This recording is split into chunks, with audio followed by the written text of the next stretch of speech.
Olá a todos, bem-vindos, eu sou o Explicador e hoje vamos fazer o exame de Matemática A 2022, primeira fase. Questão número 1. Qual das expressões seguintes é o termo geral de uma sucessão convergente? Então agora vamos experimentar uma a uma. Basicamente o que nós queremos é uma sucessão que tenha limite e cujo limite seja uma constante. Então, tendo em consideração que todas estas opções têm esta sucessão muito particular que é menos elevado a n, cujos valores oscilam entre menos 1 e 1, consoante o n seja par ou ímpar, não é? Vamos ter que desmembrar este limite em dois, um para n par e outro para n ímpar. Então, neste caso, na hipótese A, temos o limite de menos 1 elevado a n menos 1 vezes n fica apenas menos n para n ímpar, e depois temos o limite de 1 vezes n, que fica apenas n, para o caso de n ser par. Neste caso, isto vai para menos infinito e este aqui vai para mais infinito. Portanto, a hipótese A não admite sequer limite. Portanto, não é esta. Então agora vamos experimentar a hipótese B. Para a hipótese B temos, para o caso do n ser ímpar, fica menos 1 sobre n, portanto, limite de menos 1 sobre n. Se o n for par, fica limite de 1 sobre n. Ora, quando o n tende para mais infinito, menos 1 a dividir por mais infinito vai para 0. E este limite aqui também vai para 0. Portanto, 1 sobre mais infinito é 0. Ok, temos aqui um bom candidato. Vamos já agora ver os outros. Ora, para o caso de n ser ímpar, ficamos com limite de menos 1 mais n. E para o caso de n ser par, ficamos com limite de 1 mais n. Ora, menos 1 mais infinito, isto vai para mais infinito. E aqui também vai para mais infinito. Ok. Tem limite, mas é divergente. Não é convergente, é divergente. Vamos ver aqui a hipótese D. Temos limite de menos 1 menos n, ou em alternativa, limite de 1 menos n, consoante o n seja par ou ímpar. Na hipótese de cima, isto vai para menos 1 menos infinito, portanto, menos infinito. Né? Aqui também vai para menos infinito. Mais 1 menos infinito ainda é menos infinito. Ok? Continua a ser divergente, agora vai para menos infinito, mas não é isso que nós queremos uma sucessão convergente. E esta é a única que converge para 0. E, portanto, nós vamos escolher a hipótese B. E vamos então para a questão número 2. A soma dos 5 primeiros termos de uma progressão geométrica de razão 2/3 é 211. Determine o quinto termo desta progressão. Ora, este exercício está a convidar-nos a utilizar a fórmula para a soma dos n primeiros termos de uma progressão geométrica. Ou seja, no caso, dizem-me que a soma dos 5 primeiros termos de uma determinada progressão geométrica vai ser o termo de ordem 1, que eu não sei qual é, vezes 1 menos. A razão é 2/3 elevado a 5, porque são 5 termos, dividir por 1 menos 2/3, que é a razão novamente. Dizem-me também que esta soma já me deu o resultado, portanto é 211. E isto vai dar 211. Bom, a partir daqui eu consigo ir buscar facilmente o primeiro termo. Quando eu tiver o primeiro termo, já consigo construir o termo geral da minha progressão geométrica e a partir daí eu posso obter qualquer informação que eu queira, nomeadamente o termo de ordem 5, que é aquilo que se pede. Então vamos lá. A primeira coisa que eu vou fazer é introduzir toda esta quantidade aqui na calculadora e obter dali uma expressão na forma de fração irredutível. Ficamos com u de 1 vezes 211,81 avos, e isto é igual a 211, que já nos tinham indicado anteriormente, isto devidamente separado com os sinais de equivalente. Né? Agora, 81 está aqui a dividir, passa para o outro lado a multiplicar, u de 1 vezes 211 é igual a 211 vezes 81, né? E este 211 passa para ali a dividir, aliás, até já podia ter cortado, mas pronto, vá. 211 vezes 81 sobre 211, e agora sim vou cortar este 211 com este 211, fica-me que o primeiro termo desta progressão geométrica é 81. Bom, então agora qual é o termo geral? O termo geral, u de n, vai ser u de 1, ou seja, 81, vezes a razão, que é 2/3, que nós já conhecemos, elevado a n menos 1. Bom, a última etapa é ir buscar o termo de ordem 5. Então o termo de ordem 5 vai ser 81 vezes 2/3 elevado a 5 menos 1, que é 4. Eu vou introduzir novamente isto na calculadora e da calculadora vou obter o número 16. E cá está a nossa resposta. Número 3. Seja ômega conjunto finito, eu passo a mostrá-lo associado a uma dada experiência aleatória. Sejam A e B dois acontecimentos do espaço. Sabe-se que P de B barra é 0,6, P de A reunido com B é 0,6, A intersetado com B é o conjunto vazio. Qual é o valor de P de A barra? Então, temos aqui a probabilidade de uma reunião. Portanto, isso deve-nos dar a dica de que, em princípio, vamos necessitar daquela expressão que é P de A reunido com B é igual a P de A mais P de B menos P de A intersetado com B. O que é que nós temos? Temos P de A reunido com B. Queremos saber P de A para depois fazer o complementar. Portanto, essa parte é relativamente simples. O P de B, nós podemos ir buscar porque temos o P de B barra e isto aqui também temos. Porque nós sabemos que se a interseção de A com B é o conjunto vazio, então automaticamente a probabilidade de A intersetado com B ocorrer há de ser zero, não é? Então vamos lá começar a substituir. Temos aqui 0,6 para a probabilidade de A reunido com B. E agora P de A é a nossa incógnita, mais agora o P de B há de ser 1 menos P de B barra, que é 1 menos 0,6, que dá 0,4. Mais 0,4 menos 0. Portanto, este 0,4 vai passar para este lado. 0,6 menos 0,4 é igual a P de A, o que significa que a probabilidade de A ocorrer é 0,6 menos 0,4 dá 0,2. Portanto, se me perguntam P de A barra, então P de A barra é 1 menos P de A, que é 1 menos 0,2, que é igual a 0,8. Onde é que nós temos essa opção? Nós temos essa opção na D. Vamos então para a questão número 4. O semáforo é um jogo matemático em que se usa um tabuleiro retangular de 3 por 4 casas e se dispõe de peças verdes, peças amarelas e peças encarnadas. As peças da mesma cor são iguais. Na figura 1 está representado um tabuleiro do jogo semáforo cujas casas foram numeradas de 1 a 12. Pretende-se colocar duas peças no tabuleiro, uma peça por casa, de modo a obter uma configuração colorida. Para o efeito, dispõe-se de várias peças de cada cor. Considera-se uma configuração colorida o resultado da colocação de duas peças no tabuleiro. Duas configurações coloridas são diferentes se diferirem nas casas ocupadas pelas peças usadas ou na cor dessas peças. A expressão seguinte permite determinar o número de configurações coloridas diferentes que é possível obter. 3 vezes combinação de 12 2 a 2 mais combinação de 3 2 a 2 vezes arranjo de 12 2 a 2. Explique no contexto descrito cada parcela desta expressão. Então vamos escolher duas peças para colocar no tabuleiro e essas peças poderão ter ou cores diferentes ou cores iguais. Eu vou indicar que esta parcela diz respeito à situação em que eu escolho peças com a mesma cor e esta parcela diz respeito a peças com cores diferentes. E já vou explicar porquê.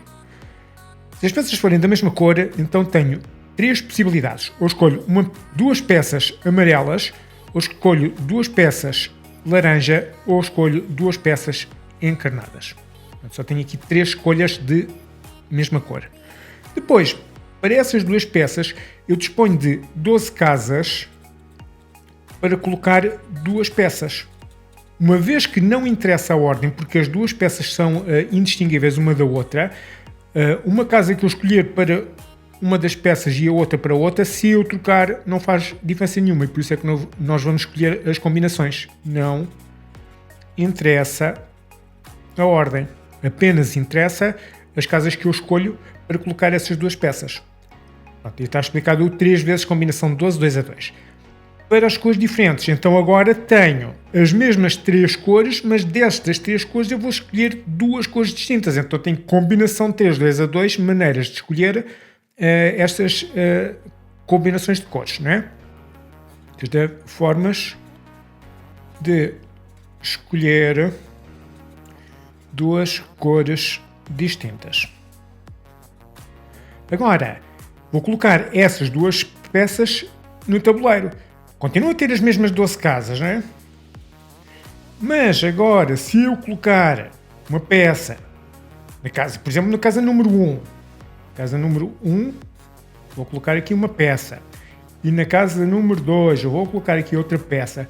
Como elas têm cores diferentes, automaticamente, se eu trocar a ordem das peças, já tenho uma configuração diferente. E, portanto, agora interessa a ordem. E como essa ordem, em vez de utilizar uma combinação como aqui, vou utilizar aqui um arranjo. Mas continua a ser distribuição de 2 peças por 12 casas. Continua a ser os mesmos índices, mas agora em vez de utilizar uma combinação que não interessava a ordem, agora já interessa a ordem e agora vou utilizar um arranjo.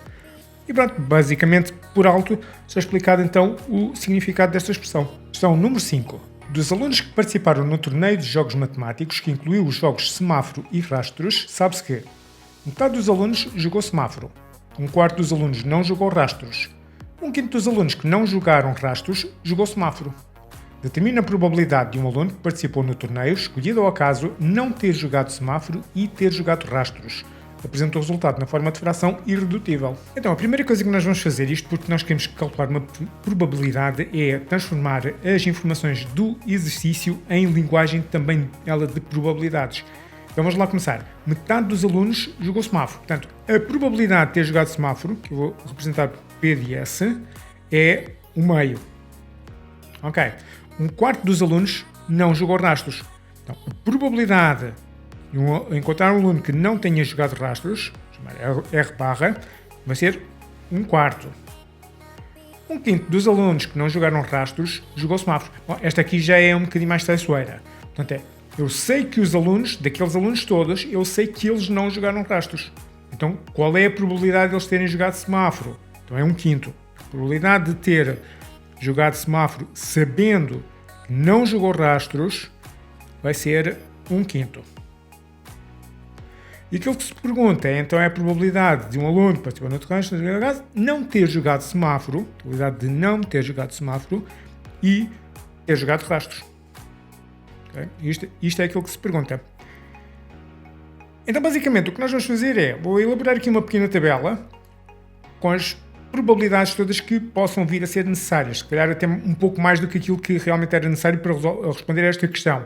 E a partir da elaboração dessa tabela, basicamente já posso responder a qualquer questão, nomeadamente esta aqui. Vou fazer, sim, uma tabela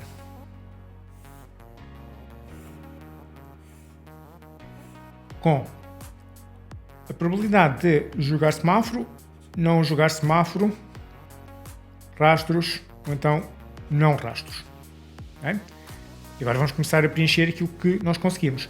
Ora, a probabilidade de jogar semáforo é um meio. A probabilidade de jogar semáforo é a probabilidade de jogar semáforo. Isto aqui são as interseções de semáforos e rastros, semáforo e não rastros. Portanto, estas duas juntas aqui, isto tudo somado dá aqui um meio.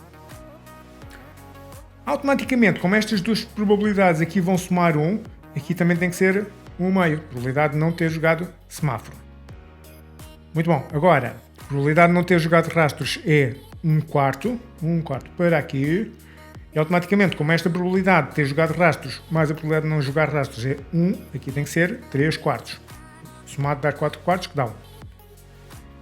Muito bom. Agora daqui vamos talvez recorrer à nossa fórmula da probabilidade condicionada para tirar daqui alguma informação adicional sobre estas casas aqui do meio da tabela. Então, a probabilidade de ter jogado semáforos sabendo que não jogou rastros há de ser S sabendo que R barra há de ser a probabilidade de S intersetado com R barra sobre a probabilidade de R barra. Ok. Por exemplo, se eu quiser calcular isto, portanto isto aqui eu tenho, que é um quinto. R barra também tem que é um quarto. Se eu passar isto para aqui, está a dividir, passa para aqui a multiplicar, fica que a probabilidade de S intersetado com R barra vai ser, este vai passar para aqui, fica S sabendo que R barra, vezes probabilidade de R barra, dá simplesmente um quinto vezes um quarto, que é 1 vinteavos. Então é a probabilidade de semáforos e não rastros. Semáforo e não rastros vai para aqui, fica aqui 1 vinteavos. Ok? Agora já não preciso de os cálculos que eu vou fazer agora são mesmo muito básicos. Eu sei que estas duas somadas têm que estar no meio. Então, o meio menos 1 vinteavos desta probabilidade aqui. Vamos aqui à calculadora muito rapidamente e fica 9 vinteavos.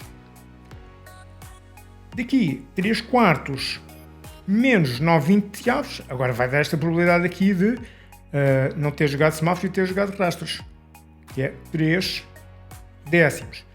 Já agora, finalmente, para aqui não era necessário, mas já agora, 1 quarto menos 1 vinteavos dá 1 quinto para aqui. Ok, o que é que nos pergunta? Uma probabilidade de não ter jogado semáforo e ter jogado rastros. Não semáforo e rastros. Está aqui. Aqui a nossa probabilidade pedida. Isto vai ser 3 décimos. Apresente na forma de fração evolutiva, já está. E portanto esta é a nossa resposta. E já estamos a resolver a questão número 6. Na figura 2 está representado em referencial autonormado OXYZ um cone reto de vértice V e base de centro no ponto A. Sabe-se que o ponto V pertence ao eixo dos Z e o ponto A pertence ao eixo dos Y. A base do cone tem raio 3 e está contida no plano definido por 4y menos 3z igual a 16. 6.1. Qual das seguintes equações define um plano perpendicular ao plano que contém a base do cone e que passa no ponto de coordenadas 1, 2, menos 1? Então agora dão-nos um plano de equação 4y menos 3z igual a 16. Ora, que vetor normal é que nós tiramos aqui deste plano? O vetor normal, chama-lhe alfa, 0, 4 e menos 3. Reparem que isto é a mesma coisa que ter aqui 0 mais, portanto 0 daqui, 4 e menos 3. Ok, e se nós tivermos dois planos que são perpendiculares um ao outro, por exemplo, este plano aqui, vai ser por exemplo o nosso plano alfa, tem por exemplo aqui este vetor normal, né? Se eu colocar aqui um plano que seja perpendicular a este, por exemplo assim com esta orientação, chamamos-lhe beta, por exemplo, então tenho este vetor normal n beta, que tem que ser perpendicular ao vetor normal do plano em relação ao qual nós queremos comparar. Portanto, é isso que nós vamos agora fazer. Nós vamos procurar vetores normais aqui dentro das nossas opções que sejam, primeiro, perpendiculares a este. Se existir mais do que uma opção, então depois vamos ver qual é aquele que contém o ponto de coordenadas 1, 2, menos 1, sendo que é outra condição. É perpendicular e passa naquele ponto. Então, assim, vamos analisar a opção A. Na opção A, dão-nos o plano de equação 4y menos 3z igual a 11. Que vetor normal é que nós teríamos daqui? Nós temos daqui o vetor normal n beta, por exemplo, 0, mais uma vez, 4 e menos 3. Ora, reparem que é exatamente o mesmo vetor normal que o nosso plano da base. Portanto, automaticamente estes dois planos têm que ser paralelos. Em princípio devem ser estritamente paralelos aqui por causa desta diferença dos termos independentes. Portanto, que nós queremos. Portanto, a hipótese A está descartada. Vamos então ver a hipótese B. Para B, dão-nos 3x mais 4y mais z igual a 10. O vetor normal pode ser n beta, 3, 4 e 1, que já é diferente deste. E agora vamos ver se eles são perpendiculares ou não. Agora vou fazer o produto escalar com 0, 4 e menos 3 e tem que dar 0. Vamos lá ver se dá. Então 3 vezes 0 mais 4 vezes 4 mais 1 vezes menos 3, isto vai dar 0, mais 16 menos 3 dá 13, que é diferente de 0. Então não, estes dois planos não são perpendiculares um ao outro. Vamos para a próxima hipótese. Hipótese C, temos 3y mais 4z igual a 8. Daqui vou extrair o vetor normal 0, 3 e 4. Vamos fazer o produto escalar aqui com este vetor normal do plano da base. 0, 4 e menos 3. Dá 0 vezes 0, 0. Mais 3 vezes 4, 12. 4 vezes menos 3 é menos 12. Agora menos 12. Ok, 0, 12 menos 12 dá 0. E isto vai dar 0. Ok, então temos aqui um bom candidato. Não quer dizer que seja este, mas é um bom candidato. Já agora vamos ver a hipótese D. Na hipótese D temos o plano de equação x mais 3y mais 4z igual a 3. Ora, um vetor normal a este plano será 1, 3, 4.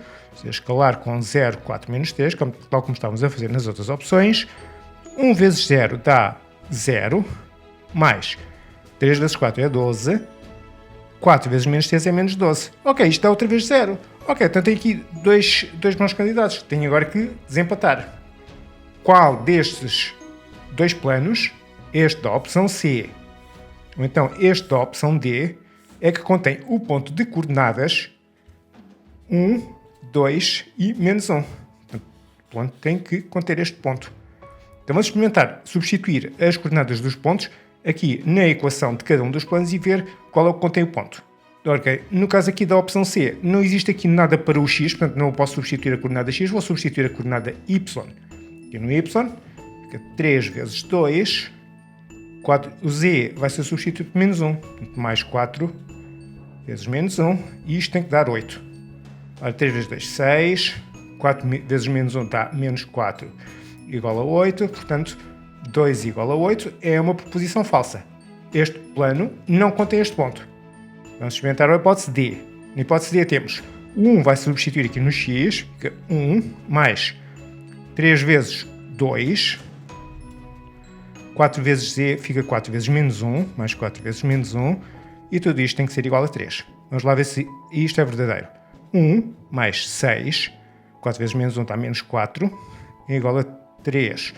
1 mais 6 dá 7, e 7 menos 4 realmente é 3. Portanto, isto é uma proposição verdadeira. Ok, então nesse caso vou escolher a opção D. A única que é perpendicular e contém este ponto 1, 2, menos 1. 6.2. Resolve este item sem recorrer à calculadora. Determina o volume do cone. Então vamos começar pelo muito básico, que é a fórmula para o volume do cone. Portanto, o volume do cone é dado por 1/3 da área da base vezes a altura. Em particular, esta base é um círculo e, portanto, fica o volume do cone é igual a 1/3 de π vezes o raio ao quadrado vezes a altura. E nós sabemos do problema que o raio é 3. Então vamos substituir. O nosso cone fica 1/3 vezes π vezes 3 ao quadrado vezes a altura. Ora, isto é 3 vezes 3, portanto um destes 3, portanto deste quadrado pode cortar aqui com este 3 que está a dividir e ficamos com o volume do cone é igual a 3π vezes a altura. Esta altura vai ser coincidente com o nosso AV, portanto a altura vai ser AV. Portanto, agora, a partir de agora o nosso problema é determinar esta distância do ponto A até ao ponto V. Como é que nós vamos fazer isso? É possível obter as coordenadas do ponto A? Sim, é possível porque o ponto A pertence ao plano de equação 4y menos 3z igual a 16, que é o plano da base. Em particular, também nos dizem que o ponto A pertence ao eixo dos y, portanto, o ponto A tem coordenadas genéricas 0, y, 0. Mas vou substituir o 0. O 0 não vou substituir aqui no x, porque não existe na nossa equação. O y no y, que já está, e este 0 vou substituir aqui no z. Fica-me 4y menos 3 vezes 0 igual a 16. Ora, isto anula, fica 4y igual a 16, y igual a 16 quartos, que é igual a 4. Ok, então já tenho as coordenadas do ponto A, que é 0, 4 e 0. Ok, fantástico. Já temos as coordenadas do ponto A, agora queremos as coordenadas do ponto V. O ponto V pertence ao eixo dos z, portanto tem coordenadas genéricas 0, 0 e z. Portanto, nós não sabemos qual é esta coordenada. Mas se repararmos, o vetor AV é colinear com o vetor normal ao plano da base, porque este vetor é perpendicular. A altura é sempre perpendicular à base. Então eu vou buscar uma equação vetorial para a reta AV e extrair daí as coordenadas do ponto V. Vou fazer o seguinte, o A nós já temos, não é? Já temos um ponto. Este vetor normal é o vetor, aquele que nós já estamos a utilizar na linha anterior, que é o 0, 4, menos 3. Então, a reta AV pode ser definida pela equação vetorial x, y, z igual a o ponto A, as coordenadas do ponto A, que é um ponto que pertence à reta, 0, 4, 0, mais k vezes este vetor normal, que é o vetor diretor da reta AV. 0, 4, menos 3, com k real. Muito bom. Agora, tendo em consideração que o ponto V é 0, 0, z, vou substituir este x aqui por 0 e este y por 0 e fazer as contas para calcular o nosso z, de forma muito fácil. Portanto, eu vou passar já para as equações paramétricas. Fica-me x igual a 0 mais k vezes 0, ou seja, fica apenas 0 igual a 0, que é uma proposição verdadeira, portanto está fantástico. O y vou substituir por 0, fica 0 igual a 4, esta coordenada y daqui, mais k vezes esta coordenada y fica 4k. E para o z não sei, e agora fica z é igual a esta coordenada z, que é 0, mais k vezes menos 3. ou seja, menos 3, k vezes menos 3. Isto com k real. Portanto, daqui sai-me o seguinte. Este 4 eu vou passar para este lado. Aqui não modifico nada. Menos 4 é igual a 4k. E daqui ficamos já simplificados, é igual a menos 3k. Ora, daqui, se eu passar este 4 aqui a dividir, fica menos 4 sobre 4, que é menos 1. K é igual a menos 1. E agora, como eu já tenho pouco espaço, vou já substituir aqui em baixo. Fica menos 3 vezes menos 1, que é 3. Então, o Z é igual a 3. Já está. Já descobri as coordenadas do ponto V, que é 0, 0 e 3. A partir de agora, a distância de A até V vai ser... Vou utilizar a fórmula da distância de dois pontos, que é basicamente um teorema de Pitágoras. No espaço fica 0 menos 0 ao quadrado, que é 0 ao quadrado, mais 4 menos 0 tudo ao quadrado, que vai ficar 4 ao quadrado, mais 0 menos 3 ao quadrado, que é mais menos 3 ao quadrado. Isto vai dar raiz de 0 mais 16 mais 9, que é a raiz de 25, que é 5. Ok. Então 5 é a distância de A até V. Mas isto é a minha altura. Ok, então já tenho aquilo que eu precisava para completar o volume do cone. Então, para calcular o volume do cone, basta fazer 3 vezes π vezes 5, que dá 15π. E este é o valor exato do volume do cone. Número 7. Na figura 3 está representada em referencial autonormado ao x e y a circunferência da equação x mais 2 ao quadrado mais y menos 1 ao quadrado igual a 9. O ponto C é o centro da circunferência. A e B são dois pontos da circunferência. O arco de circunferência AB tem comprimento 2π. Determine o valor do produto escalar CA escalar CB. Então, o produto escalar de CA por CB vai ser igual a norma de CA vezes a norma de CB vezes o cosseno do ângulo formado por estes dois vetores. Okay? Agora, uma vez que C é o centro da nossa circunferência, A e B são dois pontos da circunferência, vamos à equação da circunferência x mais 2 ao quadrado mais y menos 1 ao quadrado igual a 9 e tiramos daqui as seguintes informações automaticamente. O centro tem coordenadas menos 2, 1 e o raio é a raiz de 9, que é 3. Então, a norma de CA é 3 e a norma de CB também é 3. Ficamos com CA escalar CB é igual a 3 vezes o cosseno deste ângulo aqui. Portanto, e este ângulo aqui, formado por estes dois vetores, agora dá-nos jeito aquelas fórmulas que aparecem no formulário e uma delas diz respeito ao comprimento de um arco de circunferência. Diz que o comprimento do arco de circunferência, neste caso, o comprimento é automaticamente 2π, é o que está lá no nosso enunciado, é igual a alfa, que é a amplitude do ângulo ao centro em radianos, vezes o raio. Mas o nosso raio é 3, então vou substituir. Portanto, fica 2π igual a 3 alfa e, portanto, alfa é igual a 2π sobre 3. Este aqui é o nosso ângulo ao centro. É o ângulo formado pelos vetores CA e CB. Portanto, fica cosseno de 2π sobre 3. A partir de agora fica 3 vezes 3, 9 vezes o cosseno de π menos π sobre 3, sendo π menos π sobre 3 é a mesma coisa que o simétrico do cosseno de π sobre 3, portanto fica menos 9 cosseno de π sobre 3, e o cosseno de π sobre 3 é 1 meio, portanto fica menos 9 vezes 1 meio, que é igual a menos 9 meios. E cá está. E passamos então à questão número 8, seja f a função de domínio R, exceto menos 2, definida por f de x igual a e elevado a 2 menos x sobre x mais 2, se x for menor que menos 2 ou x for maior ou igual que 2, f de x é igual a seno de x menos 2 sobre x ao quadrado menos 4, se x estiver compreendido entre menos 2 e 2, é exclusiva. Resolva os itens 8.1 e 8.2 sem recorrer à calculadora. 8.1. Averigou se a função f é contínua em x igual a 2. A função f é contínua no ponto x igual a 2 se e só se existir limite quando x tende para 2. Ou seja, quando x tende para 2 à esquerda de f de x é igual ao limite quando x tende para 2 à direita de f de x e estes dois limites laterais coincidirem com a imagem da função no ponto x igual a 2. Então vamos começar aqui talvez pelo limite à esquerda.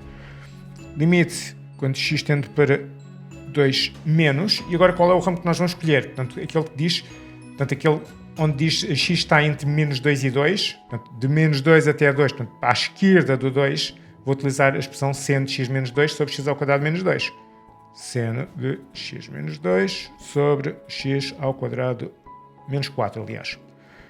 E isto vai dar quanto? Vai dar seno de 2 menos 2, que é seno de 0, sobre 2 ao quadrado 4 menos 4. Ora, isto vai dar seno de 0 a 0. Vai dar 0 sobre 0 é uma indeterminação. Temos aqui uma indeterminaçãozinha para levantarmos. Vamos lá. Isto aqui, de qualquer forma, vai levar-nos para o limite notável seno de x sobre x.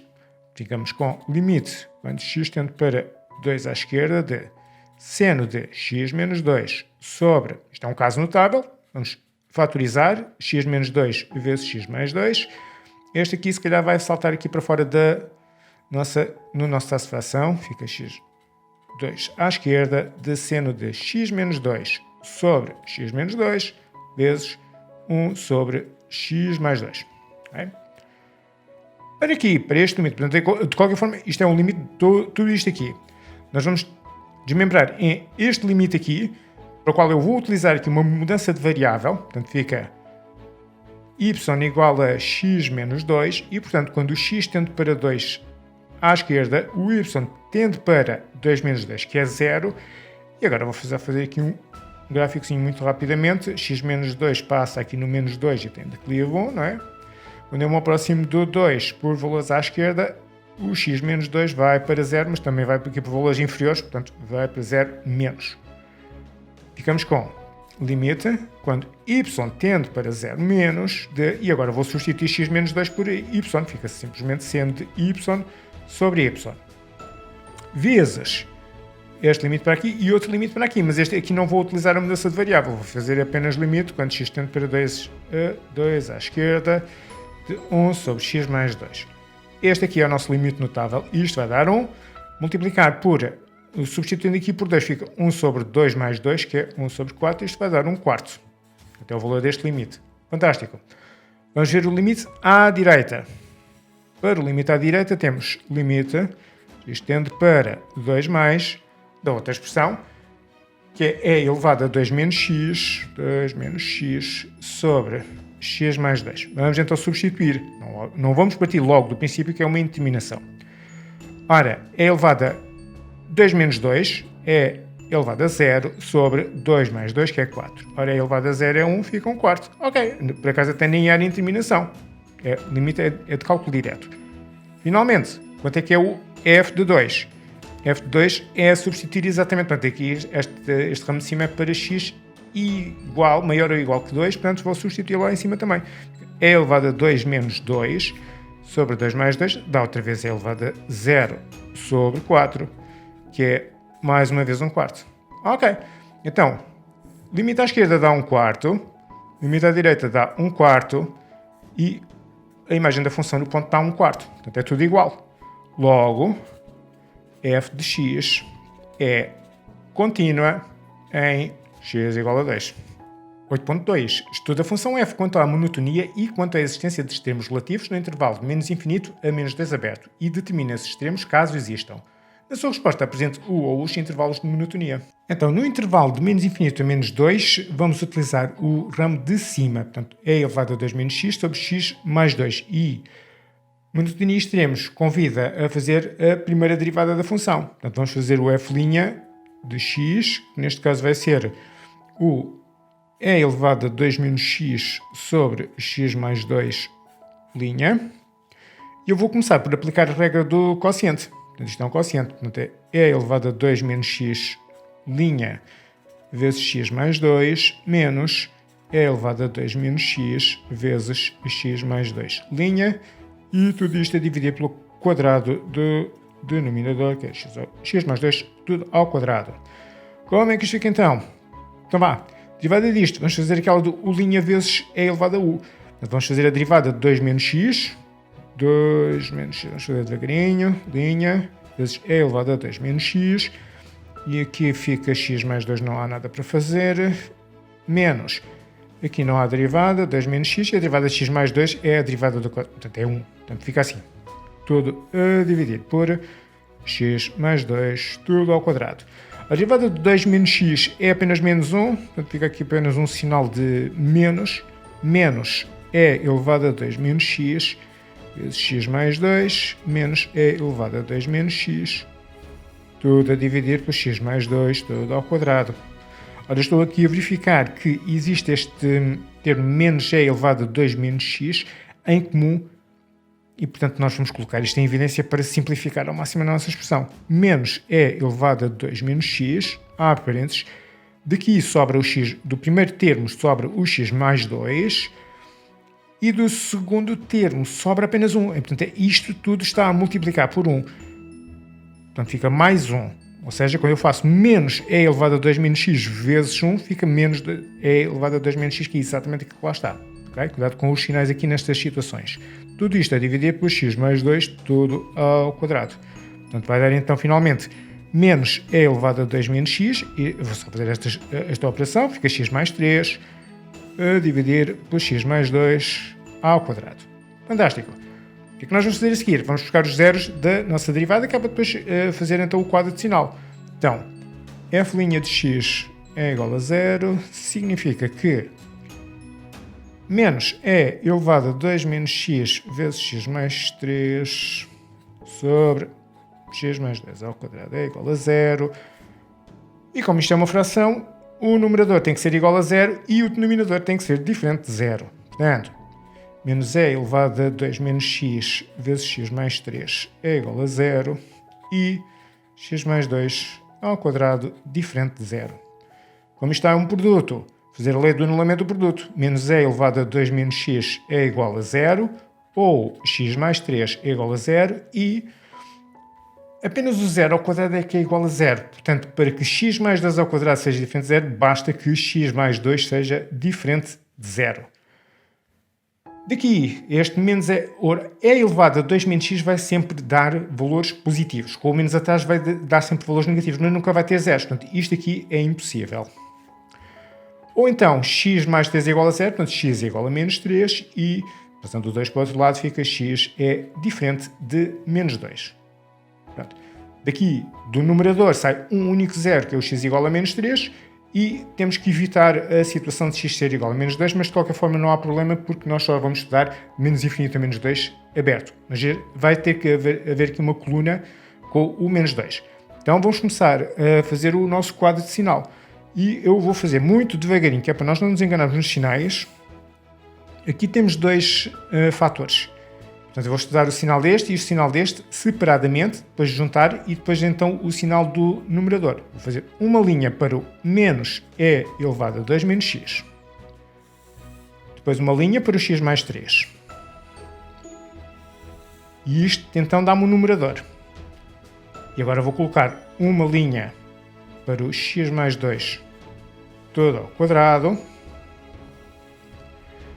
Finalmente, este vezes este, depois a dividir por este, que é isto que está aqui, vai-nos dar a primeira derivada, o f' de x. E finalmente, quando eu tiver o sinal da primeira derivada, já posso tirar conclusões em relação à nossa função original f de x. Muito bom. Então vamos começar aqui no menos infinito. Vamos colocar o único zero, que é o menos 3. E depois aqui o extremo do intervalo, que é o menos 2, e que ao mesmo tempo também é o zero do denominador. Okay? Como eu quero estudar a função apenas no intervalo aberto de menos infinito a menos 2, o que é que eu vou fazer? Vou já colocar aqui tudo com não definido, não definido, não definido, não definido e não definido. Okay? Que é para não haver confusão. E agora vou começar a estudar de facto o sinal destas funções todas. Ora, como eu já tinha indicado há pouco, e elevado a 2 menos x vai sempre produzir valores positivos. Com este sinal de menos atrás vai sempre dar valores negativos. Isto é sempre negativo. Neste intervalo. Em qualquer intervalo real. O x mais 3 é uma função linear. Tem 0 em x igual a menos 3 e, portanto, é uma função assim. Portanto, passa aqui. X mais 3 passa aqui em 3, tem a ordenada na origem 3, tem o 0 menos 3 e vai crescendo. Antes do menos 3 ela era negativa e depois passa a positiva. Negativa antes do menos 3 e depois a seguir ao menos 3, neste caso vai ser até menos 2, vai ser positiva. Muito bom, o x mais 2 ao quadrado teria um zero aqui, mas nós já decidimos que não íamos estudar a função aqui no menos 2. Em tudo o resto é positiva porque está ao quadrado. Portanto, tudo positivo. Então agora vá. Lá para cima fica este multiplicar por este e depois a dividir por este cá de baixo. Menos vezes menos dá mais. A dividir por mais dá mais. Menos vezes 0 dá 0. A dividir por mais dá 0. Menos vezes mais dá menos. E menos a dividir por mais dá menos. Portanto, já tenho aqui os sinais. No intervalo onde eu quero estudar, já tenho os sinais da primeira derivada. Conclusões é que eu posso tirar para a função original. Ora, de menos infinito a menos 3 vai ser crescente, aqui vai ser decrescente e, portanto, tem aqui um máximo em x igual a menos 3. Ora, pedem-me para determinar, de facto, esses extremos. Portanto, vamos só aqui fazer um pequeno cálculo auxiliar e eu vou, se calhar, utilizar este bocadinho aqui livre para calcular, de facto, o máximo. Este menos 3 é um maximizante, é um máximo para x igual a menos 3 e agora vou fazer o f de menos 3, vai dar e elevado a 2 menos menos 3 sobre menos 3 mais 10. Ou seja, menos 2 menos menos 3 é 2 mais 3 que é 5, é à quinta sobre menos 1, vai dar menos e à quinta. Muito bom. Então agora vamos apresentar a nossa resposta. Então, f de x é crescente no intervalo de menos infinito a menos 3 fechado. F de x é decrescente no intervalo de menos 3 fechado até menos 2 é sempre aberto, porque não faz parte do objeto de estudo e a função não existe. E finalmente, f de x tem máximo em... Ora, o x é menos 3, portanto as coordenadas, né? E agora menos é à quinta, que é a coordenada y. E está a dar a nossa resposta.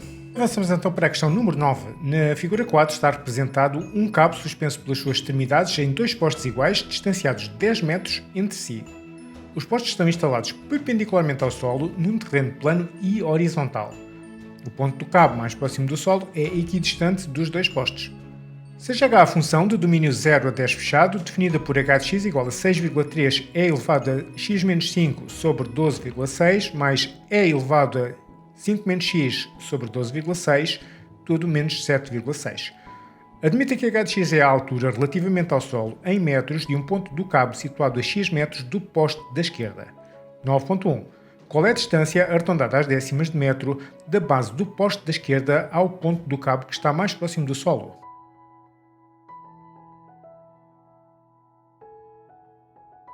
Então, o que se pretende é esta distância aqui, ou seja, da base do poste da esquerda até ao ponto do cabo que está mais próximo do solo, que já nos dizem que é equidistante dos dois postes. Ora, se os dois postes estão separados de uma distância de 10, então daqui até aqui vai 5 e daqui até aqui vai 5.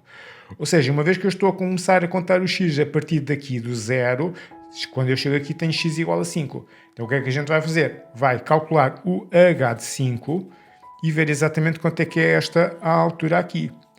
Ora, e esta altura vai ser, substituindo na expressão, 6,3 vezes e elevado a 5 menos 5 sobre 12,6 mais e elevado a 5 menos 5 sobre 12,6 e isto tudo menos 7,6. Ora, isto aqui dá 0. 0 a dividir por 12,6 dá 10. Está e elevado a 0 e daqui também dá e elevado a 0. Fica 6,3 vezes e elevado a 0 mais e elevado a 0 menos 7,6.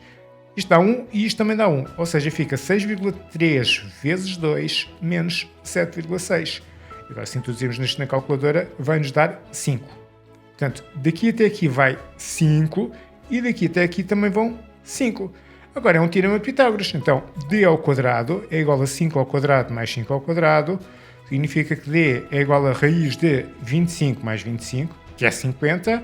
E, portanto, aproximadamente fica 7,071067, etc. E agora, arredondando às décimas, fica 7,1 metro. E, portanto, nós vamos escolher a opção A. 9.2. Para um ponto do cabo situado a d metros do poste da esquerda, verifica-se que, diminuindo 50% essa distância, a altura relativamente ao solo diminui 30 cm. Determino, recorrendo à calculadora, o valor de D, sabendo-se que este valor existe e é único. Apresenta o resultado arredondado às décimas de metro. Não justifica a validade do resultado obtido na calculadora. Na sua resposta, apresente uma equação que lhe permita resolver o problema, reproduza no referencial o ou os gráficos das funções visualizadas na calculadora que lhe permitem resolver a equação e apresente a ou as coordenadas dos pontos relevantes arredondadas às centésimas.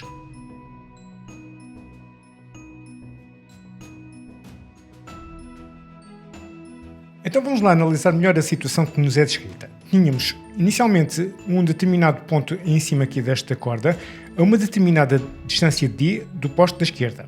E tinha uma determinada altura que é dada pela nossa função.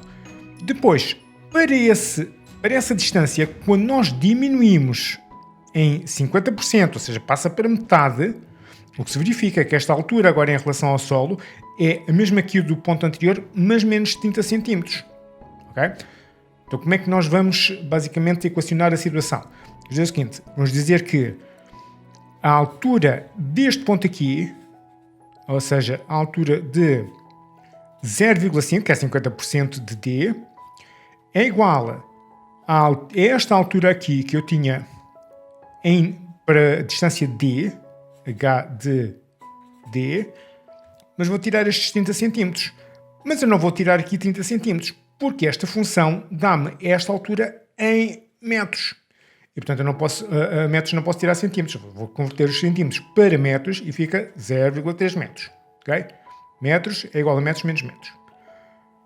E, basicamente, agora é só uma questão de substituir, fazer substituições. Ou seja, fica, para esta aqui, fica 6,3 vezes E elevado a 0,5 D menos 5, todo sobre 12,6, mais E elevado a 5 menos 0,5D sobre 12,6 menos 7,6. Muito bom. Vamos colocar este gráfico na calculadora. O outro gráfico que nós vamos colocar é esta função h de d menos 0,3, que é simplesmente aquilo que nós já tínhamos, 6,3 vezes E elevado a d menos 5 sobre 12,6. Na realidade, na calculadora, o d vai ser substituído pelo x, não é? Mais E elevado a 5 menos d sobre 12,6 menos 7,6 e ainda menos os 0,3, que não é este 0,3 aqui.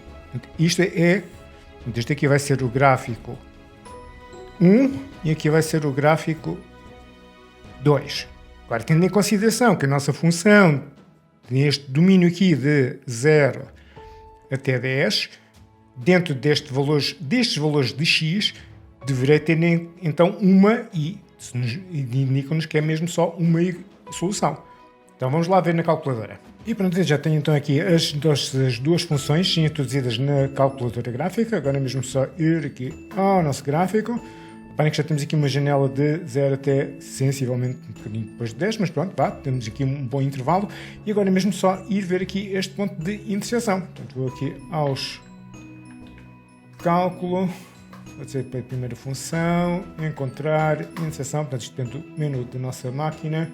Temos aqui esta interseção para valores negativos que não nos interessa, portanto o que nos interessa é aqui próximo do x igual a 8 e cá está, portanto 7,9311, etc. E portanto basicamente é este o gráfico que nós vamos produzir e depois vamos introduzir então aqui estas coordenadas do x, que é o nosso d, que é a distância na horizontal ao posto da esquerda. E pronto, só para finalizar então o exercício, já tive aqui o cuidado de esboçar o gráfico visualizado na calculadora, que é com as coordenadas y e x do ponto de interseção. Aquilo que interessa mesmo de facto é a coordenada x, portanto estas arredondadas às centésimas e esta aqui arredondada às décimas. Cuidado com estas instruções, porque isto, se não prestarmos atenção, perdemos sem necessidade nenhuma várias décimas. Pronto, fica aqui então resolvido o 9.2. E vamos então para a questão número 10. Na figura 5 estão representados no plano complexo os afixos de 5 números complexos. O ponto A pertence ao semi-esferial positivo, os pontos B e C pertencem ao semi-esferial negativo e o ponto D pertence ao semi-esferial imaginário negativo. O ponto W é o fixo de um número complexo W, tal que a parte imaginária de W é o simétrico da parte real de W e a parte real de W é superior a 1. qual dos pontos seguintes pode ser o afixo do número complexo menos i vezes w ao quadrado? Ponto A, B, C ou D. Então vamos lá ver o que é que nós podemos afirmar em relação ao número w. O número w é o número do quarto quadrante em que a parte imaginária e a parte real são simétricas. Portanto, neste caso eu vou dizer que w é igual a, em particular, como está no quarto quadrante, eu estou a verificar que a parte real é positiva. Vou dizer que a parte real é a, e nesse caso a parte imaginária tem que ser menos ai. Okay? Portanto, isto é o número w na forma algébrica. Agora, vamos ver se nós podemos transformar isto na forma trigonométrica de alguma forma. Ora bom, então, o módulo de w, a única coisa que é importante aqui distinguir é que vai ser superior a 1. Eu já vou explicar porquê. O módulo w vai ser a raiz de a ao quadrado mais menos a ao quadrado, que é a raiz de 2a ao quadrado, que é a raiz de 2 vezes a. Uma vez que a é maior que 1, isto aqui vai ficar maior do que raiz de 2, portanto também é maior do que 1. Isto é importante no sentido em que nós vamos elevar o w ao quadrado e os números que são superiores a 1, quando elevados ao quadrado, ficam maiores. Os números que estão entre 0 e 1, quando elevados ao quadrado, ficam menores em módulo. Ainda são positivos, mas ficam menores em módulo. Mas este aqui vai ficar maior. O que significa que, depois de eu ter elevado o número w ao quadrado, este vai ficar mais afastado. O seu módulo vai ficar maior e ele vai ficar mais afastado da origem. Isso já nos permite excluir as hipóteses B ou A. Portanto, ficamos com o C ou então com o D. Mas agora vamos ver qual delas é que vai ser. Então, mas vamos continuar. Em termos de argumento, a tangente de θ vai ser igual a B, que é menos A, sobre a parte real, que é A, isto vai dar menos 1, e o θ pertence ao quarto quadrante. Automaticamente, o meu argumento vai ser menos π sobre 4, ou então 7π sobre 4. Eu vou utilizar o argumento mínimo positivo e vou utilizar aqui o 7π sobre 4, embora seja menos prático, mas vá. Atenção, o nosso w fica, vou dizer que tem um módulo qualquer ρ, é elevado a i 7π sobre 4. Vamos elevar o w ao quadrado. W ao quadrado fica ρ ao quadrado é elevado a i 7π sobre 4 e agora vezes 2. Vou multiplicar por 2 o meu argumento. Fica w ao quadrado, ρ ao quadrado é elevado a i. Este 4 simplifica com este 2 e fica só 7π sobre 2. A 7π sobre 2 dá mais do que uma volta. Eu sei que 7π sobre 2 é 4π sobre 2, que é 2π, ao qual eu vou acrescentar 3π sobre 2. 4 mais 3 vai dar 7. Então isto vai simplificar para quadrado igual a ρ ao quadrado é elevado a i 3π sobre 2. Ok. Agora vou multiplicar por menos i. Portanto, o que é menos i vezes w ao quadrado? Bom, a primeira coisa que dá jeito de saber é que quando nós multiplicamos um número qualquer por menos i, na realidade o que nós estamos a fazer ao número é fazer uma rotação de π sobre 2 no sentido negativo, no sentido dos ponteiros do relógio. Mas se nós não soubéssemos isso, como é que nós íamos fazer? Bom, vamos passar apenas o menos i para a forma trigonométrica, que fica e elevado a i 3π sobre 2, okay? Imaginário negativo, não é? E vamos multiplicar agora por este que nós acabamos de obter. ρ ao quadrado é elevado a i, também ele 3π sobre 2.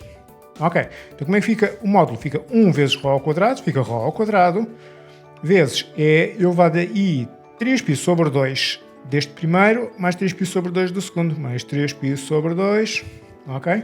Fica 6π sobre 2, mas 6π sobre 2 é 3π, fica ρ ao quadrado é elevado a i vezes 3π, 3π também dá mais que uma volta, vou tirar o 2π, fica só π, fica só ρ ao quadrado é elevado a iπ. Mas o que é elevado a iπ? Bom, isto é um real negativo. Isto aqui pertence, portanto, é um real negativo. Então só há mesmo uma hipótese, que é a hipótese C. Portanto, é o ponto C e, portanto, é a hipótese C. Exercício número 11. Resolve este item sem recorrer à calculadora. Considerem C conjunto de números complexos a equação z ao cubo igual a menos raiz de 3 mais i sobre raiz de 2i, tudo à sexta. Determina um número complexo que é a solução da equação e cujo afixo no plano complexo pertence ao terceiro quadrante. Apresenta o resultado na forma A mais BI com A e B pertencentes a R. Ora, este é um exercício por cálculo, portanto, vamos lá a isso. Temos z ao cubo é igual a menos raiz de 3 mais i sobre raiz de 2i e tudo à sexta.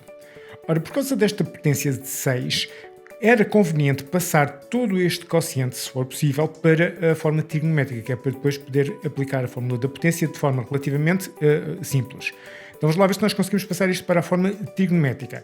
Vou fazer um antes de fazer a divisão. Fica, por exemplo, para o numerador temos o número z, que é menos raiz de 3 mais i, e isto na forma trigonométrica fica. O módulo de z é raiz de menos raiz de 3 ao quadrado mais 1 ao quadrado, que é raiz de 3 mais 1, que é raiz de 4, que vai dar 2. Depois o argumento, tangente de θ é igual a b sobre a, isto vai dar menos raiz de 3 sobre 3, e o ângulo em questão pertence ao segundo quadrante, portanto tem parte real negativa e parte imaginária positiva. Um ângulo do segundo quadrante cuja tangente seja menos raiz de 3 sobre 3 é 5π sobre 6. Então, θ é igual a 5π sobre 6 e, portanto, este número cá de cima vai ficar 2 vezes e elevado a i 5π sobre 6. Cá em baixo é um imaginário puro e, portanto, é imediato, não preciso fazer contas, portanto, é só raiz de 2 é elevado a i π sobre 2. Raiz de 2 é elevado a i π sobre 2. Agora, posso fazer primeiro o quociente ou então posso fazer primeiro a potência e depois, só depois é que faço o quociente. Eu vou optar por fazer primeiro a potência. Esta potência vai distribuir pelo numerador e pelo denominador. E cá para cima fica 2 à sexta é elevado a i 5π sobre 6 vezes 6. 5π sobre 6 vezes 6. E cá em baixo fica raiz de 2 à sexta é elevado a i π sobre 2 vezes 6. Muito bom. Então isto vai ficar 2 à sexta vai dar 64, é elevado a i, e agora este 6 vai cortar com este e fica só vezes 5π. Aqui fica raiz de 2 à sexta é 2 elevado a 1 meio elevado a 6, que é 2 ao cubo, que é 8. É elevado a i, e agora 6π sobre 2 é 3π. 3π. Muito bom. Como é que fica então a divisão? A divisão fica 64 sobre 8, que, portanto, 8 ao quadrado é 64, portanto isto vai dar apenas 8, é elevado a i 5π menos 3π. 5π menos 3π, ou seja, vai dar 8 é elevado a i vezes 2π, mas 2π dá uma volta completa, então posso só, simplificando para 8, é elevado a i vezes 0. Muito bom, mas isto aqui é apenas este número aqui que está à sexta. Agora ainda tenho que resolver esta equação que é z ao cubo igual a este número. Portanto, z ao cubo igual a 8 é elevado a i vezes 0. Automaticamente isto fica, simplesmente, basicamente, a resolução é muito simples. Fica só raiz cúbica de 8 é elevado a i vezes 0. Portanto, o problema agora resume-se a calcular a raiz cúbica de um número que já está na forma trigonométrica. Portanto, daqui sai-me que z é igual a raiz cúbica de 8 é elevado a i vezes 0 mais 2kπ sobre 3, porque é uma raiz cúbica, em que o k pertence ao conjunto formado pelo 0, o 1 e o 2. Então vamos lá a cálculos concretos. Para k igual a 0, ficamos com z igual a raiz cúbica de 8 é 2, é elevado a i. Ora, este 0 não está aqui a fazer nada. 2kπ, vou substituir o k por 0, isto fica tudo 0 sobre 3, fica 0, vezes 0. Já está. Para k igual a 1, ficamos com z igual a, mais uma vez, o módulo é sempre o mesmo que é 2, é elevado a i, e agora, quando o k for 1, fica só 2π sobre 3. 2π sobre 3. Para k igual a 2, ficamos com z igual a 2, é elevado a i, e agora fica 2 vezes 2, 4π sobre 3. 4π sobre 3. Muito bom, o que é que nós queríamos? Nós queríamos destas soluções aqui desta equação, nós queríamos aquela que pertence ao terceiro quadrante. Ora, este número aqui pertence à parte, portanto, ao eixo dos reais, portanto é a parte positiva dos reais. 2π sobre 3 é um ângulo do segundo quadrante, isto é do segundo quadrante. E 4π sobre 3 é que é do terceiro quadrante. Ou seja, 4π sobre 3 é π mais π sobre 3. Okay? Portanto, é do terceiro quadrante. Mas eles pedem-nos para apresentar na forma A mais BI, ou seja, na forma algébrica. Então, pronto, temos aqui mais um passo adicional que é passar este número para a forma algébrica. Fica 2 vezes cosseno de 4π sobre 3 mais i seno de 4π sobre 3. Cosseno de 4π sobre 3 é, vamos fazer devagarinho, cosseno de π mais π sobre 3 mais i seno de π mais π sobre 3. Ora, o cosseno de π sobre 3 é 1 meio, mas π menos π sobre 3 ou π mais π sobre 3, ou seja, os ângulos suplementar e aquilo que difere π radianos ficam negativos. Fica 2 vezes menos 1 meio mais i vezes, e agora o seno no terceiro quadrante, portanto o seno de π sobre 3 é raiz de 3 sobre 2, mas depois quando vai para o terceiro quadrante passa a negativo também, vezes menos raiz de 3 sobre 2. Portanto, 2 vezes menos 1 meio dá menos 1, portanto z é igual a menos 1, mais, agora vou já passar o i para o final, fica só, este 2 vai cortar agora com este 2, fica só menos, ok, menos raiz de 3 i, ou seja, menos 1, menos raiz de 3 i. E cá está então a nossa resposta. E vamos então para o exercício número 12. Na figura 6 está representado o triângulo ABC, seja x pertencente ao intervalo de 0 a π sobre 4, amplitude em radianos do ângulo BAC. Sabe-se que a amplitude do ângulo CBA é 2x. O segmento BC mede 2 cm. Mostra que o comprimento do lado AB em centímetros é dado para cada valor de x pela expressão 8 cosseno ao quadrado de x menos 2. Então, para não variar neste tipo de exercícios em que nós temos triângulos que não são retângulos, o que dava mesmo jeito era de compor em triângulos que sejam retângulos. Por exemplo, de compor a partir aqui, por exemplo, desta altura. Ok. Então vou chamar esta altura, vou chamar H. Ok. E isto divide este triângulo grande ABC em dois triângulos retângulos, nomeadamente este lado AB, que é aquilo que eu quero, né? Vou subdividir em duas regiões. Okay? Esta pequena região aqui de A até este pé da perpendicular, eu vou-lhe chamar, por exemplo, Z. Posso chamar aquilo que eu quiser, posso chamar Z. Ok, daqui até B, vou chamar Y. Okay?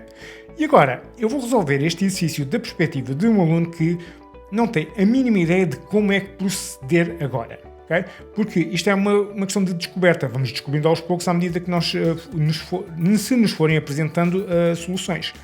Então, aquilo que eu faço neste tipo de situações é, quando eu não tenho a mínima ideia de como é que eu vou fazer a demonstração, vou fazer todas as razões trigonométricas dos ângulos conhecidos, do x e do 2x, e daí ver, dependendo daquilo que eu quero e daquilo que eu tenho, o que é que me é conveniente e o que é que não me é conveniente, mesmo que, por vezes, possa ter a necessidade de dar um passo em falso e depois voltar atrás. Então, vamos fazer o seguinte. Temos para o x, seno de x é igual a quê? Para este aqui, vamos utilizar este triângulo retângulo. É cateto oposto, que é H, a dividir pela hipotenusa, mas a hipotenusa deste triângulo é AC. Bom, o AC nós não temos e também não precisamos disto para nada. Portanto, em princípio, nós não devemos utilizar esta, mas fica aqui. Depois, o cosseno de x vai ser o cateto adjacente, que é o Z. Aqui já, se calhar já é mais conveniente, mas depois estou a dividir pela hipotenusa, que é outra vez AC. Ok. Então vá, tangente de x. Tangente de x é o quê? É o oposto sobre o adjacente, que neste caso é H sobre Z. H sobre Z. Pronto, já é mais conveniente. Agora vou fazer exatamente a mesma coisa para este ângulo 2x. Para o ângulo 2x temos que o seno de 2x vai ser o cateto oposto, que é o H, a dividir pela hipotenusa, que nós conhecemos que é 2. Ok, isto pode-nos ser útil. Depois temos o cosseno de 2x, e o cosseno de 2x envolve o cateto adjacente, que é o nosso y, e isto também nos vai ser útil. Y a dividir pela hipotenusa, que mais uma vez nós conhecemos que é o 2. Ok, isto vai ser extremamente útil. Depois temos a tangente de 2x, que pode ser útil ou não. É o oposto sobre o adjacente, que é h sobre y. H sobre y. Muito bom. Então vamos começar, por exemplo, pelo z. Para o z, nós temos tangente de x é igual a h sobre z. Nós não sabemos quanto é que é o h. Mas temos aqui esta outra informação do h em relação ao seno de 2x. Se calhar tentar conjugar estas duas informações. Ok? Por um lado, então a tangente de x é igual a h sobre z, o que significa que z pode ser dado por z passa para ali a multiplicar e a tangente passa para aqui a dividir. Fica h sobre tangente de x. Ok? Agora, h vou poder ir buscar a partir daqui, que também não sei quanto é que é o h, mas vou obter a partir daqui. Fica, tendo em consideração que o seno de 2x é igual a h sobre 2, sai-me que h é igual a 2 vezes o seno de 2x. Ok? Eu vou poder substituir aqui, e isto vai substituir aqui. Fica-me 2 seno de 2x sobre tangente de x. Okay? A partir de agora é fórmulas trigonométricas. Ok? Puro e duro. Então agora, seno de 2x é o quê? Então vamos fazer aqui a parte. Para o seno de 2x, temos 2, este 2 está aqui, vezes, outra vez o 2, seno de x vezes cosseno de x. Portanto, esta é a fórmula da duplicação para o seno de 2x, não é? E agora, isto vai dividir por 1, já vou explicar porquê. E agora a nossa tangente é o seno sobre o cosseno. Seno de x sobre cosseno de x, não é? Eu coloquei aqui o 1, agora para simplificar esta fração. Porque isto agora este de cima vai aqui com este de baixo, vai ficar 2 vezes 2, 4 seno de x, e este cosseno de x vai multiplicar com este cosseno de x e fica cosseno ao quadrado de x. Okay? Cá para baixo fica 1 vezes seno de x, fica só seno de x, e agora corta, e fica só 4 cosseno ao quadrado de x. Ok, já está qualquer coisa, já tem qualquer coisa de substância, qualquer coisa minimamente relacionado com aquilo que está no nosso enunciado. Vamos agora ver para o y o que é que nós conseguimos fazer daqui. Ora, para o y nós tínhamos, por exemplo, aqui temos o seno de 2x é y sobre 2. Portanto, aqui, tiro já que cosseno de 2x é igual a y sobre 2, o que significa que y é igual a 2 cosseno de 2x. Okay? Mais uma vez, fórmulas trigonométricas. Okay? Duas vezes cosseno ao quadrado de x menos seno ao quadrado de x. Questão. Aparece-me na expressão que nós queremos provar, aparece-me alguma vez o seno ou o seno ao quadrado? Não. Portanto, isto aqui tem que de alguma forma desaparecer. Nós sabemos, a partir da trigonometria do 11º ano, que o seno ao quadrado de x pode ser substituído por 1 menos cosseno ao quadrado de x. Então vamos fazer de facto essa substituição. E isto vai passar a ficar 2 cosseno ao quadrado de x menos, aprendes 1 menos cosseno ao quadrado de x. Ou seja, vai dar 2 cosseno ao quadrado de x mais cosseno ao quadrado de x, portanto este já fica aqui 2 vezes 2 cosseno ao quadrado de x menos 1. E agora vou fazer esta distributiva, portanto está aqui um 2, fica 2 vezes 2, 4 cosseno ao quadrado de x, e agora 2 vezes menos 1, fica menos 2. Ok, então esta expressão aqui dá-me o valor do z, e esta outra expressão aqui dá-me o valor do y. O que é que eu quero? Eu quero y mais z. Então y mais z vai ser o quê? Vai ser 4 cosseno ao quadrado de x menos 2, 4 cosseno ao quadrado de x menos 2, mais o valor aqui do z, que é 4 cosseno ao quadrado de x. Bom, 4 cosseno ao quadrado de x mais 4 cosseno ao quadrado de x dá 8 cosseno ao quadrado de x. E agora este menos 2 não faz nada. E pronto, já está feita a minha demonstração. Era só isto. Exercício número 13. Resolve este item sem recorrer à calculadora. Seja G a função de domínio 1 aberto a mais infinito, definida por g de x igual a 5x menos 3 logaritmo de x menos 1. Estude a função G quanto à existência de assíntotas verticais e de assíntotas oblíquas ao seu gráfico e, caso existam, escreva as respectivas equações. Então vamos começar pelas assíntotas verticais. E antes de mais, para g de x temos 5x, é uma função contínua em R. Depois, menos 3 logaritmo de x menos 1 é contínuo no seu domínio. Portanto, a operação 5x menos 3x, 3 logaritmo de x menos 1, há de ser contínuo no seu domínio. Automaticamente, caso exista alguma assíntota vertical, portanto, só pode haver o x igual a 1 é o único ponto onde pode existir assíntota vertical, que é um ponto aderente ao domínio da nossa função. Então vamos procurar assíntotas verticais única e exclusivamente neste ponto. Uma vez que o domínio vai de 1 até mais infinito, então nesse caso vamos só fazer o limite quando x tende para 1 por valores à direita de g de x.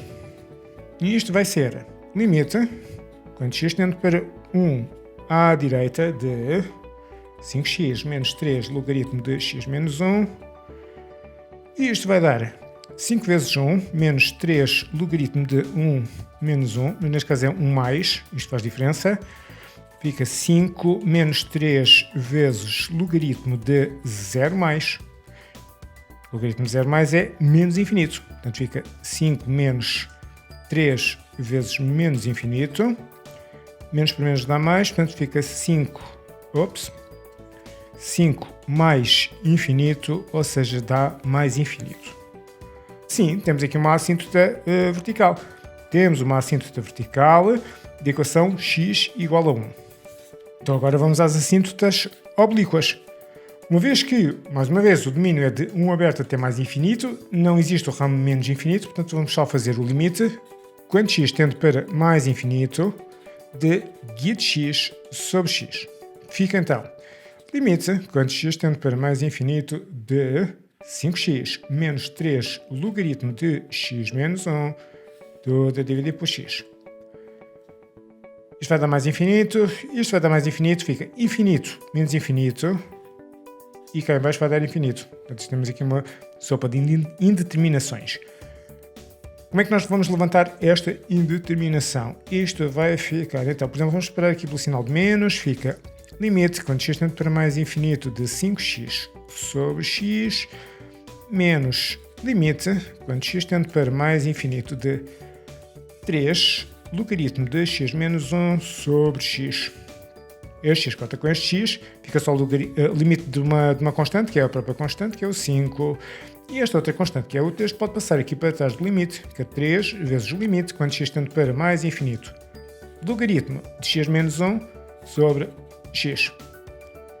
Isto ainda dá mais infinito, e isto ainda dá mais infinito. Portanto, ainda temos aqui uma indeterminação por levantar. Como é que nós vamos agora levantar esta indeterminação? Por exemplo, uma ideia seria x3 limite, quando x tende para mais infinito, vamos dividir cá em cima e cá em baixo por x menos 1. Ficamos com logaritmo de x menos 1 sobre x menos 1, a dividir por x sobre x menos 1. Então, o limite de tudo isto. E agora vamos distribuir um limite cá para cima e um limite cá para baixo. Fica ali 5 menos 3 vezes limite, quando x tende para mais infinito, de ln de x menos 1 sobre x menos 1, a dividir pelo limite, quando x tende para mais infinito, de x sobre x menos 1. Ora, porquê é que eu escolhi dividir por x menos 1? Porque agora aqui, com uma mudança de variável, eu tenho o limite, quando x tende para mais infinito, do logaritmo de, neste caso, quando y tende para mais infinito, de y sobre y. Portanto, através da mudança de variável, y é igual a x menos 1. Ora, quando x tende para mais infinito, o y continua a tender para mais infinito, ficamos com 5 menos 3 limite, onde y tende para mais infinito, ln de y sobre y, sobre, e cá em baixo não é preciso fazer grandes coisas, limite, quando x tende para mais infinito, de x sobre, vou só colocar aqui o x em evidência, fica x 1 menos 1 sobre x, e aqui corta. Vai ficar então, vou utilizar aqui este espacinho aqui, 5 menos 3, este limite aqui já vai dar 0, fica vezes 0 sobre, e cá em baixo, este x já cortou com este x, fica limite, quando x tende para mais infinito, de 1 sobre 1 menos 1 sobre x. Agora, quando nós aplicamos o limite, este 1 sobre x vai para 0, fica 1 sobre 1 menos 0, fica 1 sobre 1, que é 1. Fica 5 menos 3 vezes 0 sobre 1. Ora, isto tudo é igual a 0 e, portanto, fica só 5. Isto é o quê? Mas isto é o meu declive. Muito bom. Agora vamos procurar a ordenada na origem. Então, agora o nosso para o cálculo do nosso b, vamos fazer o limite, quando x tende para mais infinito, de f de x menos mx, ou seja, neste caso, aliás, é a função g, fica o limite, quando x tende para mais infinito, de 5x menos 3 logaritmo de x menos 1, menos o m era 5, portanto fica menos 5x, portanto, o limite de tudo isto. Este 5x vai cortar com este, vai simplificar. Ficamos com o limite, quando x tende para mais infinito, de menos 3 logaritmo de x menos 1, e isto vai dar menos 3 vezes. Ora, quando x tende para mais infinito, aqui fica o logaritmo de mais infinito, que ainda é mais infinito. Menos 3 vezes mais infinito dá menos infinito.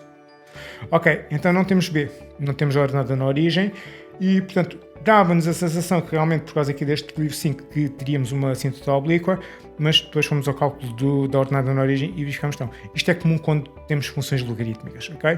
Portanto logo concluímos que não existe assíntota oblíqua. E seguimos então para o exercício 14. Resolve este item sem recorrer à calculadora.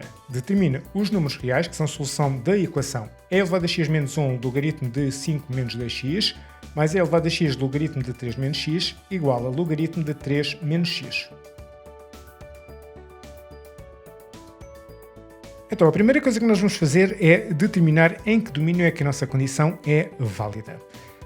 No caso aqui do e elevado a x menos 1 e do e elevado a x, não há restrição absolutamente nenhuma. Portanto, eu posso sempre atribuir aqui a este x ou a este x qualquer valor de menos a mais infinito, não há problema nenhum. No entanto, estes logaritmos aqui têm de ser logaritmos de números que sejam maiores do que 0. Portanto, sai-me daqui automaticamente que 5 menos 2x tem que ser maior do que 0. Ou seja, menos 2x é maior que menos 5, 2x menor que 5 e, portanto, x menor que 5 meios. Por um lado. Por outro lado, 3 menos x também tem que ser maior do que 0. 3 menos x maior do que 0, menos x maior que menos 3 e, portanto, x menor que 3. Portanto, agora, o nosso domínio de existência vai ser aqui a interseção destes dois. Portanto, na nossa reta temos aqui o 0, temos aqui o 5 meios, que é 2,5, e temos aqui o 3. Portanto, são números inferiores a 5 meios, por um lado, e por outro lado também inferiores a 3. Portanto, a interseção vão ser aqui estes números, portanto, ou seja, o domínio da nossa condição vai ser de menos infinito até 5 meios aberto. Portanto, temos de ter sempre isto em consideração, portanto, depois lá no final, para escolher quais são os números que de facto fazem parte do conjunto de solução, se são todos ou são apenas alguns ou nenhum. Então agora vamos resolver a equação. E eu estou a verificar que aqui temos um logaritmo de 3 menos x, mas aqui temos outro. Estávamos a se calhar de passar este logaritmo para aqui para começar a colocar coisas em evidência. Então, vamos lá. Daqui sai-me que é elevado a x menos 1 vezes o logaritmo de 5 menos 2x mais é elevado a x logaritmo de 3 menos x menos logaritmo de 3 menos x é igual a 0. E como tal, isto é a mesma coisa que ter 1 a multiplicar por, não é? Então fica elevado a x menos 1, logaritmo de 5 menos 2x, mais é elevado a x menos 1, é elevado a x menos 1, vezes o logaritmo de 3 menos x, que está, é o fator comum, e isto igual a 0. Ora, temos e elevado a x menos 1 deste lado, aqui nesta parcela, e nesta outra parcela, temos e elevado a x menos 1. Como é comum, vamos colocar também em evidência. Fica e elevado a x menos 1. Depois daqui sobra o logaritmo de 5 menos 2x, mais, e daqui sobra o logaritmo de 3 menos x. E isto é igual a 0. Ora, temos aqui uma soma de dois logaritmos. Então vamos aplicar aqui, era conveniente, para ter apenas um logaritmo, aplicar as nossas regras. Portanto, isto tudo a multiplicar. Fica e elevado a x menos 1 vezes o logaritmo de 5 menos 2x a multiplicar por 3 menos x. Portanto, o logaritmo desta coisa toda aqui. E isto é igual a 0. Então como é que fica? Fica e elevado a x menos 1 logaritmo de 5 vezes 3, 15, menos 5x, menos 6x, mais 2x ao quadrado igual a 0. E, portanto, agora é só fazer aqui uma simplificação. Fica o logaritmo de 2x ao quadrado menos 5 menos 6 menos 11x mais 15 é igual a 0. E agora tenho aqui um produto de duas coisas que é igual a 0. Posso utilizar a lei do anulamento do produto. Fica e elevado a x menos 1 é igual a 0. Ou, em alternativa, logaritmo de 2x ao quadrado menos 11x mais 15 é igual a 0. Portanto, daqui sai automaticamente que e elevado a x é igual a 1. E agora vou transformar este 0 no logaritmo de qualquer coisa que é para poder cortar os logaritmos. Tem que ser logaritmo de 1. Portanto, fica ln de 2x ao quadrado menos 11x mais 15 igual ao logaritmo de 1. Vou cortar os logaritmos e fico só com esta equação polinomial. Daqui, do e elevado a x igual a 1. Quando é que isto é igual a 1? Se o x for 0. Se o x for 0. Ou então, 2x ao quadrado menos 11x mais 15. E este 1 agora vai passar para aqui. 15 menos 1, 14. Mais 14 é igual a 0. Fica então x igual a 0. Ou x vai ser igual a, fórmula resolvente, 11 mais ou menos 11 ao quadrado, que é 121, menos 4, vezes já que é 2, vezes 14. Tudo isto a dividir por 4 vezes 2, 2 vezes 2, que é 4.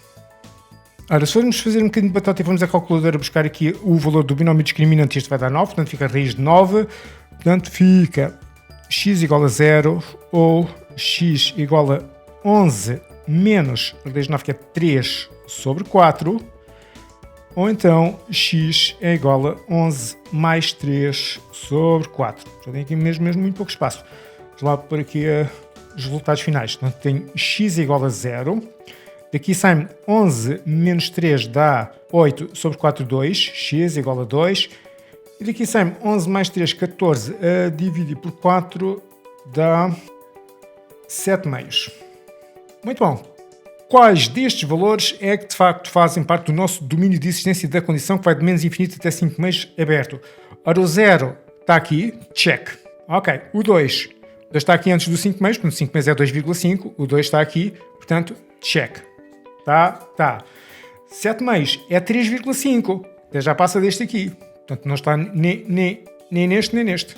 Já está aqui 3,5, portanto não. E automaticamente eu vou dar como minha resposta final, o conjunto de solução desta equação vai ser o conjunto formado apenas pelo 0 e pelo 2. E esta já está resolvida. E já chegamos então à questão número 15. Seja k um número real não nulo e seja f a função definida em r+, por f de x igual a k sobre x. Considere dois pontos do gráfico de f, A e B, sendo A o de menor abscissa. Considere também o ponto desse gráfico em que a reta tangente ao gráfico é paralela à reta AB. Mostre que, para qualquer valor de k, as abscissas dos três pontos são termos consecutivos de uma progressão geométrica.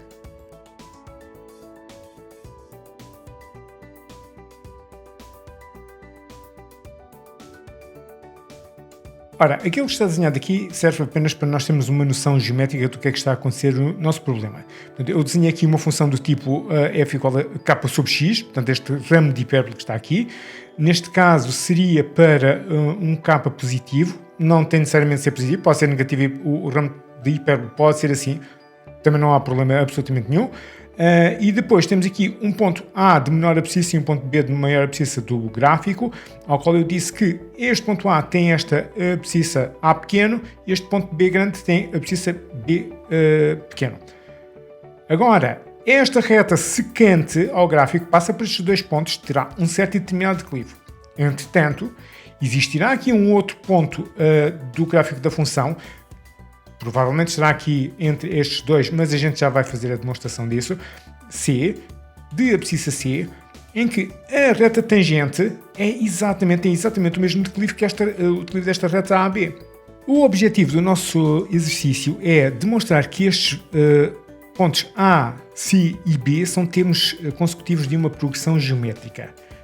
Para iniciarmos a nossa demonstração, eu vou começar por ir buscar o declive desta reta secante aos pontos A e B. Então fica-me que o ponto A tem coordenadas A pequeno f de A pequeno, ou seja, A k sobre A. O ponto B grande tem coordenadas B pequeno, F de B pequeno, ou seja, B k sobre B. Então, nesse caso, o declive desta reta secante, este declive, vai ser yb menos ya sobre xb menos xa. No caso vai ficar, ora, para yb fica k sobre b, menos k sobre a aqui para o y de a dividir por xb, que é b, ok, menos a. Ok, assim fica melhor. Agora vamos só reduzir aqui isto ao mesmo denominador, fica, aqui vai multiplicar por a e aqui vai multiplicar por b, fica ak menos bk, tudo sobre o denominador comum que é ab, a dividir cá em baixo por b menos a. Eu vou já pôr isto a dividir por 1. Este aqui em cima vai com este aqui de baixo, e aqui se calhar eu vou já colocar o k em evidência, fica k vezes a menos b sobre ab vezes b menos a. B menos A. Ok, o que é B menos A? É menos A por parênteses A menos B. Vou substituir K vezes A menos B sobre menos AB vezes B, aliás, A menos B. A menos B, assim. Para quê? Para que estes dois possam cortar e fico só com menos K sobre AB. Portanto, este é o declive da reta AB. E agora, para a reta tangente, precisamos da derivada da função. Portanto, o nosso f' de x vai ser k sobre x', que é k' menos k vezes x', tudo sobre x ao quadrado. Isto aqui vai dar 0, e x' é 1, fica menos k sobre x ao quadrado. Agora eu quero uma derivada, que seja igual, portanto isto vai dar os declives das retas tangentes aos vários pontos da função, não é? Eu quero que seja exatamente igual a menos k sobre AB, cujo declive seja exatamente igual a este. Então sai-me daqui que menos k sobre x ao quadrado tem que ser igual a menos k sobre AB. Okay? Estes dois sinais cortam, aliás estes dois k's também podem cortar, e ficamos só com 1 sobre x ao quadrado. Tem que ser igual a 1 sobre AB. E no caso, temos aqui uma igualdade de duas frações que dos numeradores já são iguais e, portanto, agora basta que os denominadores sejam iguais para que isto seja igual. Portanto, daqui sai-me que x ao quadrado tem que ser igual a AB, ou seja, x tem que ser igual a mais ou menos raiz de AB. Mas, tendo em consideração que a nossa função tem domínio R+, não vou escolher o ponto x igual a menos a raiz de AB, porque isso teria aqui uma abscissa negativa. Então, o nosso x, este x aqui, vai ser a raiz de AB. A que é que isto corresponde? Bom, isto corresponde aqui a este c, que eu dei aqui este valor aqui c, temporariamente. Isto aqui vai ser raiz de AB. Transformo aqui em raiz de AB. Ok, agora vamos então estabelecer as relações de ordem. Nós estamos a pressupor automaticamente que A é menor do que P. A é menor do que P. Portanto, isto é um pressuposto do nosso exercício. Agora, pelo facto de A ser menor do que B, raiz de A tem garantidamente que ser menor do que raiz de B. Nesse ponto de vista, se eu fizer raiz de A a multiplicar por raiz de A, isto tem que ser menor do que raiz de B a multiplicar por raiz de A. Mas raiz de A vezes raiz de A vai dar apenas A. E raiz de B vezes raiz de A é raiz de B vezes A, ou então raiz de AB. Raiz de AB. A tem que ser menor do que raiz de AB. Portanto, raiz de AB tem que estar daqui para a frente, alguns, não é? Agora vamos fazer o raciocínio muito parecido. Portanto, a partir daqui, a partir do momento em que raiz de A é menor do que raiz de B, também posso fazer que raiz de A vezes raiz de B é menor do que raiz de B vezes raiz de B. Okay? Multipliquei de um lado e do outro, isto tem garantidamente de ser positivo, portanto não há problema nenhum. Então raiz de A vezes raiz de B é raiz de AB. Raiz de B vezes raiz de B ao quadrado, mas isso vai dar B. Né? Então raiz de B tem que ser menor do que P. Ok, cá está. Então agora este raiz de AB, agora sim está provado que tem que estar alguns aqui entre A e B, porque até agora isto era apenas uma conjetura da minha parte.